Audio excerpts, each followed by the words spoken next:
back to Tulsa Time with Bishop David Konderla. We're here talking about the synod questions that happened over the Diocese of Tulsa in eastern Oklahoma. We had a good tease. This is what they call a teaser in the showbiz. We had a great teaser. We had asked a question, and then we ran out of time. So we wanted to pick up right where we left off last week. The question was in regards to the church's teaching on sexuality, and I quoted an exact answer that we received from the online submission. I'll reread it for you. It says, "I feel the church can be unwelcoming to those who experience same-sex attraction. Why does the church not accept those people for who they are?" Well, let me suggest that a way for us to get into this topic is to hearken back to what we were saying about prayer. And the purpose of prayer and what we hope to accomplish in prayer is not to get all our goodies.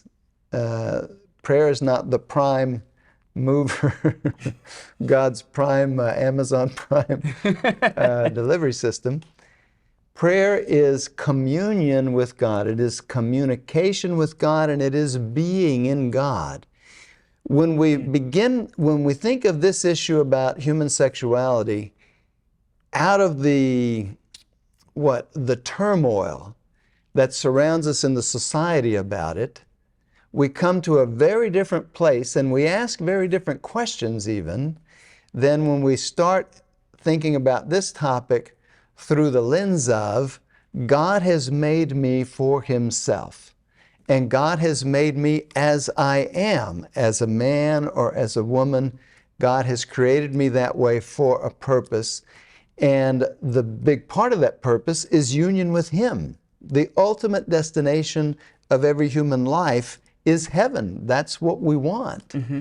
Now, when we start there, that helps us to then begin to understand, what is sexuality for? If God has created me as a male or a female, why has He done that? And what is the purpose of having male and female in the creation, in the world? And marriage is the purpose. Mm-hmm. The unfolding of the human family through the gift of marriage and family life. It is precisely because there are male and female that there can be marriage, the union of two who are different but precisely created for each other in their differentness. Their differentness is precisely designed for this union. Now, what happens then when someone does not experience an attraction to that union, to that kind of a union, a natural attraction? What happens if someone experiences an attraction to someone of the same sex?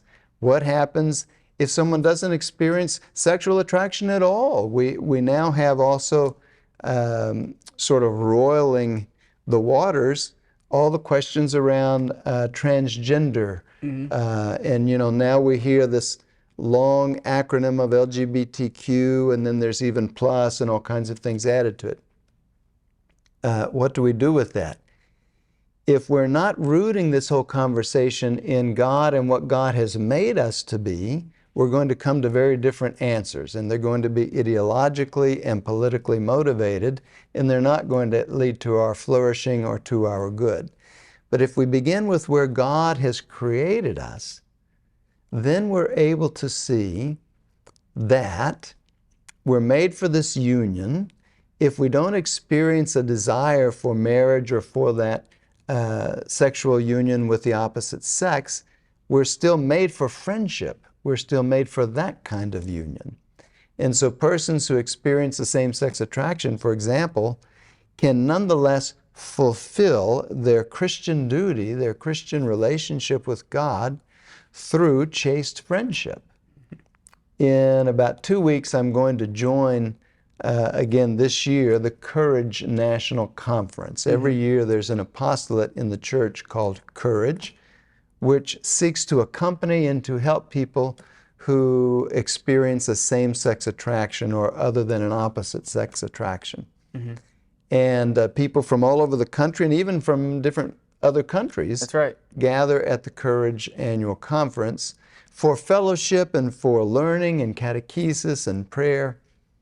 And so it's a recognition that the church does accept everyone for who they are, but the church's understanding of who they are is rooted in the fact that God is the one who has created us. Every person is a son or daughter of God, an heir to the life of grace. That is what God has done. If we live out of that, it helps us to come to the correct answers of how to live with things like a same-sex attraction or a gender unease about my gender or those kinds of things. Yeah, I highly recommend couragerc.org is the website. They also have a second part of it called Encourage, and that's for people who have family members or loved ones who do experience same-sex attraction. Right, right. So because, I mean, it is, in the fallen world in which we live in, it is true that it is hard for people to hear what God is trying to say. And many who are not listening and who are coming to all these different conclusions then look at the church or people in the church and imagine, look, you don't come to the same conclusions I'm learning on Facebook or YouTube or in the media, and therefore you hate me or you don't accept me as I am.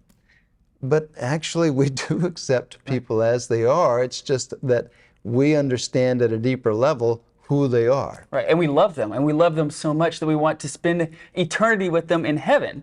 And we want them to know the joy of living in a communion and a union with God. Right. There's another question regarding high school students. I thought this was a really good one. We had a good number of young adults submit questions for the online portion. It says, high school students express a desire for stronger formation and more in-depth prayer opportunities.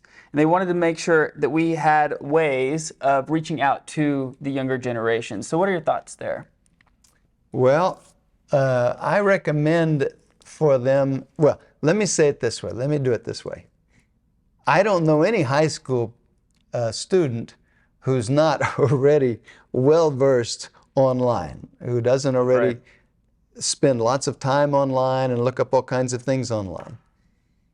But I wonder, are they looking for Catholic things? They're talking about formation in the faith. The internet is rich with opportunities for formation in the faith. And so if they would explore Catholic Answers or things on our diocesan website or other diocesan websites, you can get the Bible online, you can get the Catechism online. Father Schmidt has all his videos online. Word on Fire is online. Catholic Man Show is online. There's no end to Catholic formation that they themselves are the best to access because they already know how to navigate all of that. Right. Well, thank you for listening to Tulsa Time with Bishop David Konderla. Next week, we're going to ask the question, what ways do you feel the church encourages us to speak up? So tune in next week as we continue talking with Bishop David Konderla.